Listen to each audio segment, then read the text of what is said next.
About 10 years ago, about 10 years ago,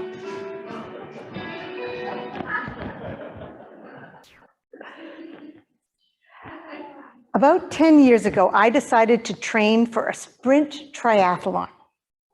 It's a little thing compared to an Ironman, but it was a big thing for me.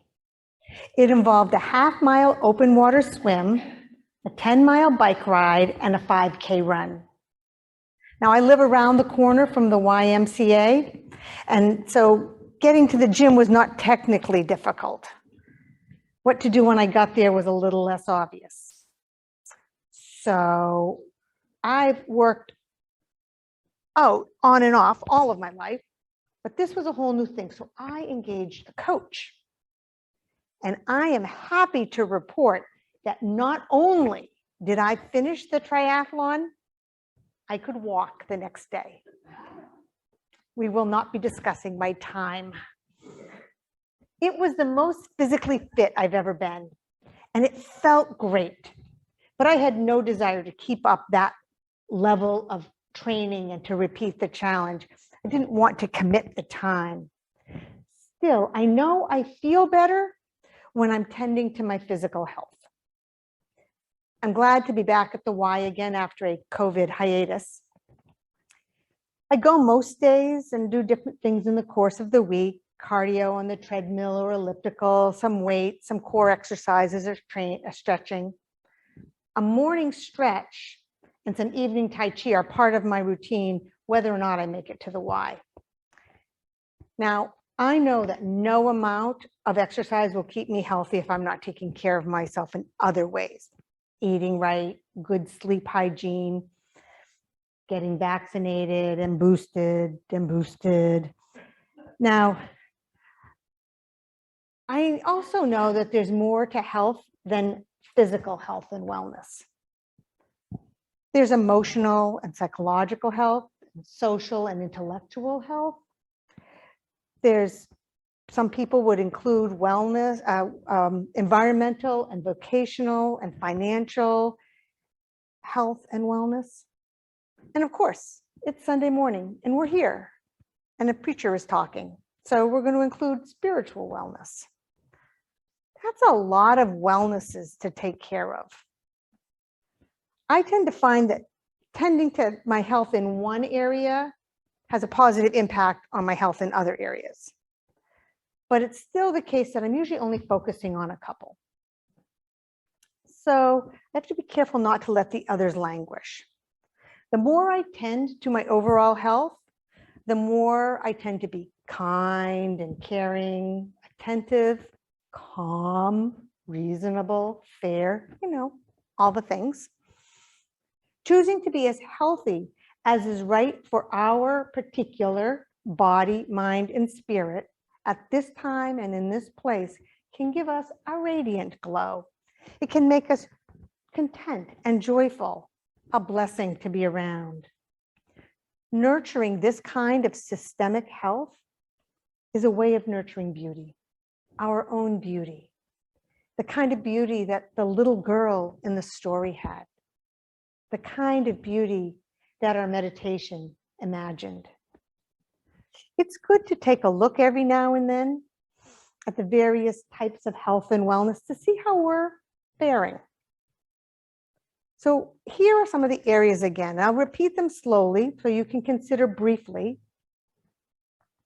how you are doing in each area. And maybe make a note if there's something that you want to spend a little bit more time on. Okay? So, physical, emotional, psychological, social, intellectual, environmental, vocational, financial, and spiritual. A little note there. Maybe you aren't even sure what wellness and health would look like in some of these areas.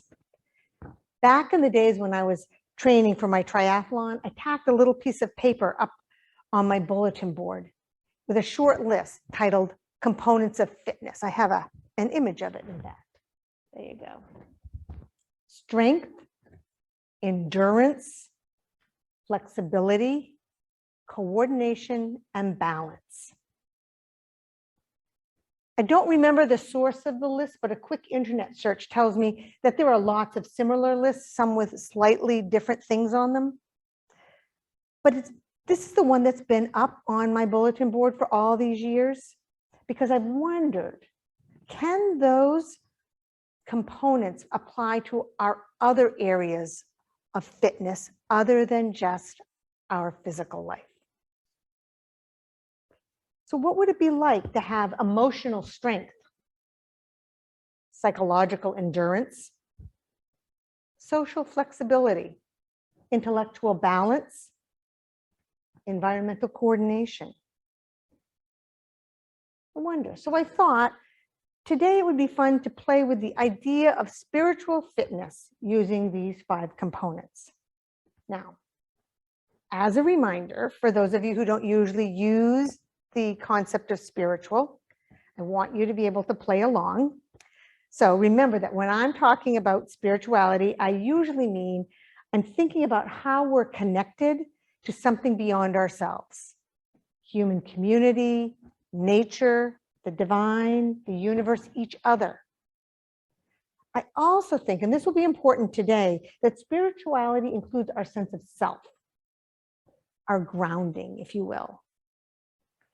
So that when we are connecting to something beyond ourselves, we know what we mean by ourselves. So let's think about these 5 components of fitness as they might relate to spirituality.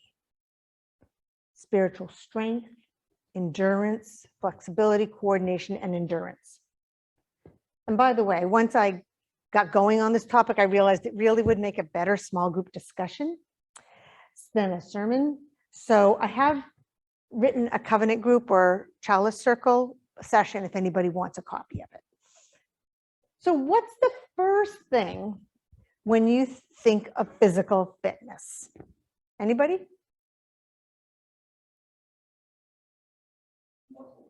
Muscles, yeah. That's where I went to. Breath. Yeah.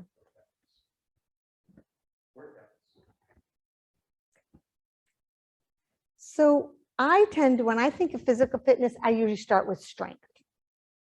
And so muscle strength and heart strength come to my mind. So weights and cardio are my go-to thing. Now, yours may be the exercises assigned by your physical therapist recently. It's different for each of us. What would it look like to improve our spiritual strength? I thought it might translate into strength of convictions. Am I grounded enough in my own principles and values and worldview that I can interact with others with integrity?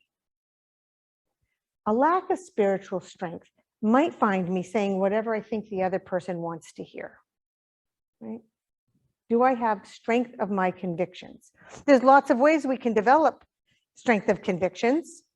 Anybody want to offer some of those? Learning, many methods, discussions, engagements, experience. We can develop some strong muscles, some strong convictions, right? Some of us, I think some of us were born with strong convictions. I thought about a quote that's been attributed to Winston Churchill. He says, "A fanatic is one who can't change their mind and won't change the subject." If my muscle strength equates to my convictions, I don't want to forget about my heart strength. Our second Unitarian Universalist Association principle says that we covenant to affirm and promote justice, equity, and compassion in human relations. How do I appropriately balance my convictions with my relationships, with the rest of the muscles with my heart muscle? Often in pre-holiday services, when people are anxious about going to visit the family and wondering how dinner is going to go, I need to remind people, be your authentic self. Be your authentic self and let go of your need to convert Uncle Bob over Thanksgiving dinner. It's a blessing to everyone. You can be yourself without feeling you need to change everyone else or make dinner unpleasant. In an 1853 sermon on justice and conscience, Unitarian minister Theodore Parker said, "I do not pretend to understand the moral universe. The arc is a long one. My eyes reach but a little way. I cannot calculate the curve or complete the figure by experience of sight, but I can divine it by conscience. And from what I see, it bends toward justice." The arc of justice needs our help for sure, but we need to remember that we're bending it. We don't want to break it. We're not flipping a switch here. So strength can manifest itself in many ways as we are true at the same time to staying in relationship. Here's another thing that I've learned about my strength training. Afterwards, I need to stretch. If not, those muscles become rigid, sore, and unhealthy. It's good to have strength, but we also need to maintain our flexibility. Can we commit to regularly taking stock of our convictions, our deepest convictions, to see if there's room for growth, adjustment, and new understanding? There are lots of ways to get more spiritually flexible. I think that's one of the big blessings, the greatest blessings of community. We have worship. We share time in small groups, classes, community action. We have an opportunity to try out our ideas with one another, to see how they sound out loud, to get feedback, to be stretched.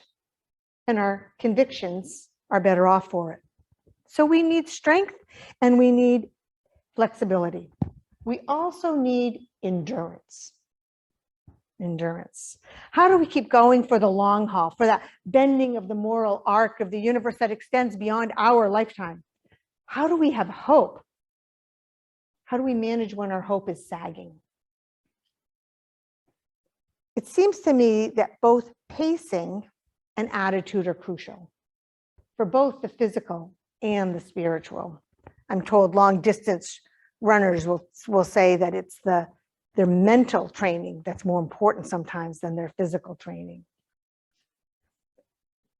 In an article a few years back in the magazine Spirituality and Health, there was an article that suggested that hope is something that we can grow, that we can build.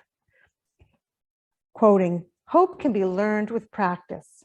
Certain attitudes support it. One is patience, an ability to tolerate delays, a willingness to let events unfold in their own time. The other is courage, an attitude of confidence, even when facing the unknown. A third is persistence, the determination to keep going no matter what happens. We have hope when we can say all will be well, and we mean it. Patience, courage, and persistence all help us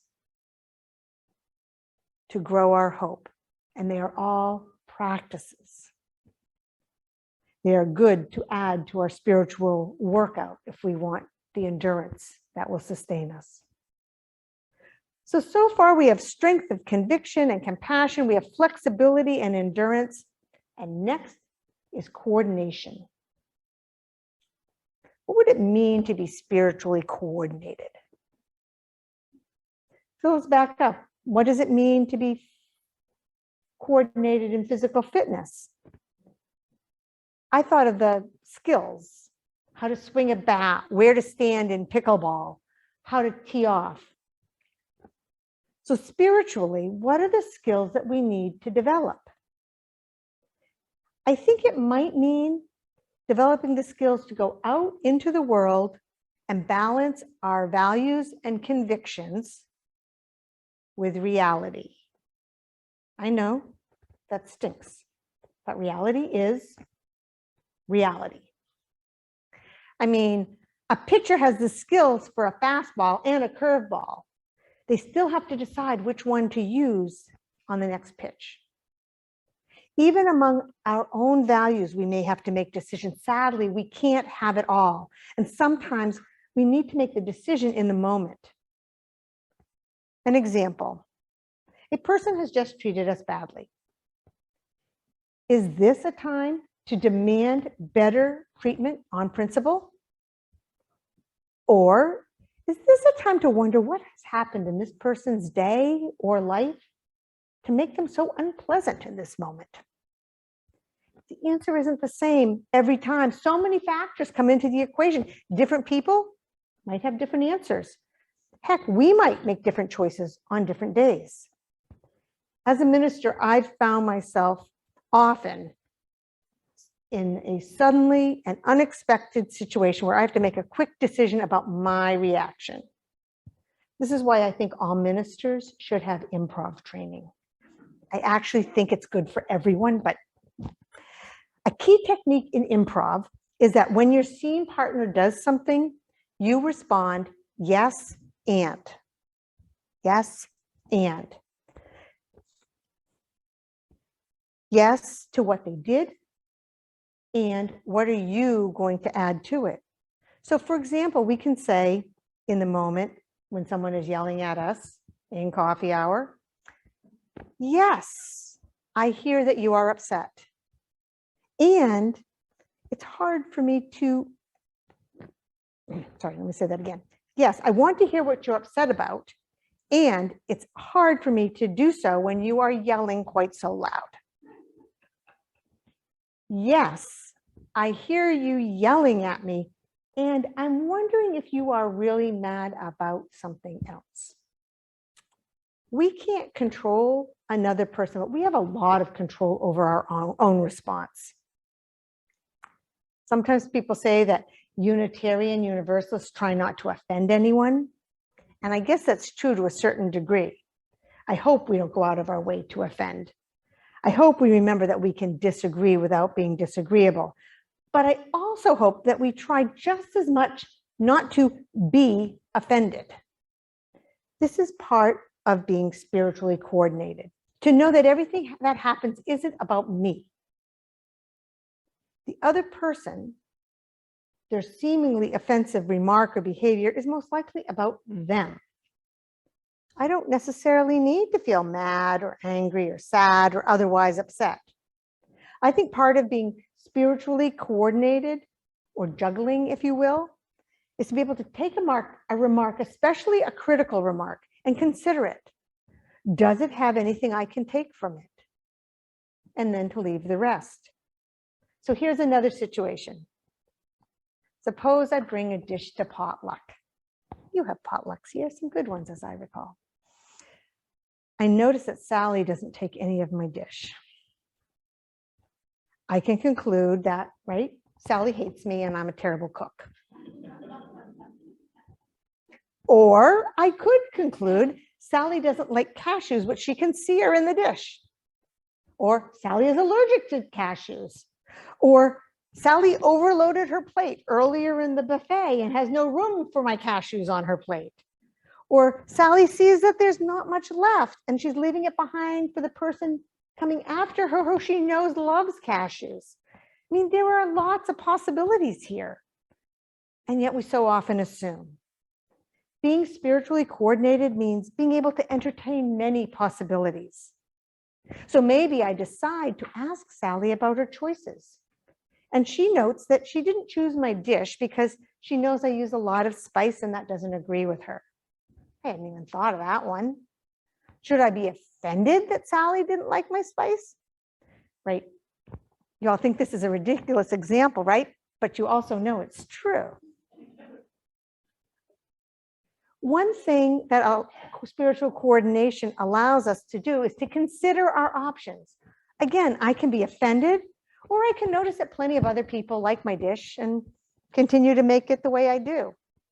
Or I can consider the possibility that for potlucks, I could make my dishes with a little less spice so that more people can enjoy them. I could even put the spice on the side or some of it. The point here is that there's nuance available. And I personally think that the world will be a better place when we use a little more nuance. I mean, if the simple choice about a potluck has this many possibilities, think about the possibilities for more consequential areas of our life. Think about the possibilities on the national or world stage.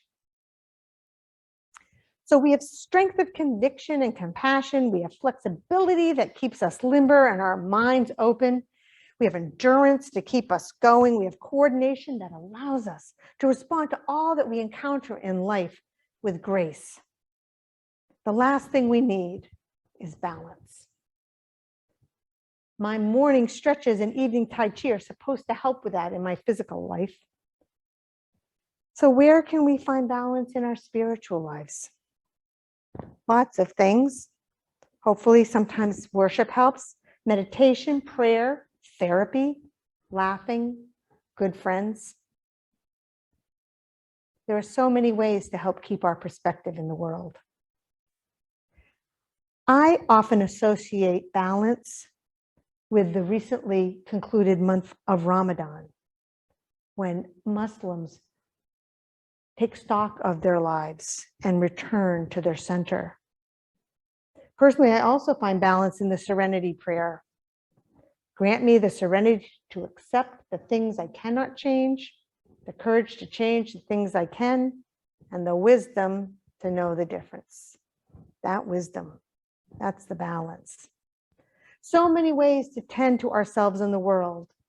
If we would stay healthy, we will need to find the time to do the things that keep us on an even keel. Each of us will have our own balance, whatever it is, and our own ways to maintain it. My physical workout is different from my husband's. I like the treadmill. He likes to walk outdoors. I like weight machines. He likes free weights. I like to stretch on my own. He likes yoga. You have your own preferences regarding your physical health. It's all good. The same is true for our spiritual lives. Some of us relish in engaged and lively dialogue. Some of us like prayer and meditation. Some of us garden or knit or paint or cook. We read different things, have different support systems. We're nourished in different ways. So many ways to center ourselves. So many ways to nurture healthy connections within ourselves, those closest to us, and the wider world. Here in this fellowship, there isn't one right way.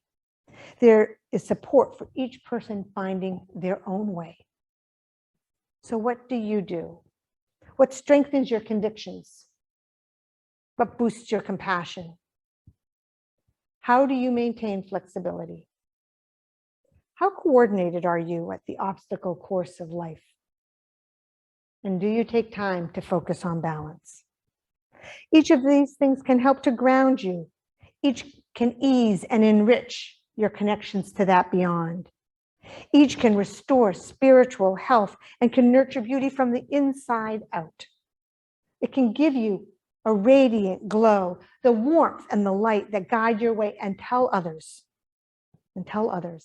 here is someone I can walk with, be with, travel this journey of life with. May it be so. Our hymn is "When Our Heart is in a Holy Place."